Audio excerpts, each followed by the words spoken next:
त्या भगिनीला जातात, त्याच्याऐवजी त्या भगिनीला त्यांनी 30 ते 40 हजार रुपये द्यायचे आणि हप्ता ह्याच्यातनं त्यांचा जाईल. लाडकी बहीण आम्ही दर महिन्याला तुम्हाला 1,500 रुपये देतो. त्याच्यामध्ये मी राज्याचा अर्थमंत्री म्हणून सांगतो, तुमचे जे लाभार्थी माझ्या लाडक्या बहिणी त्या योजनेमध्ये बसतात त्यांना ही योजना कदापि आम्ही बंद करणार नाही. की आमच्या लाडक्या बहिणींच्या करताय, तुम्हाला त्याच्यातनं मदत होते. उलट आम्ही त्याच्यात नवीन प्रस्ताव आणलेला आहे, काही बँका पुढे आणलेल्या आहेत. नांदेड जिल्हा बँकेशी पण मी बोलीन.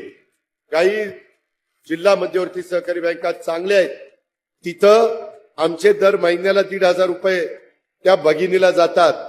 त्याच्याऐवजी त्या भगिनीला त्यांनी 30 ते 40 हजार रुपये द्यायचे आणि हप्ता ह्याच्यातनं त्यांचा जाईल.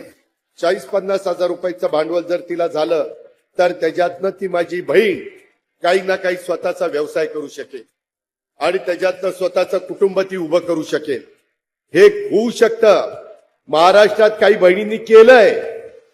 मला माझ्या नांदेडच्या, मला माझ्या या चव्हाणवाडीच्या परिसरातल्या बहिणींना सांगायचंय, तुम्ही पण त्या गोष्टीचा विचार करा.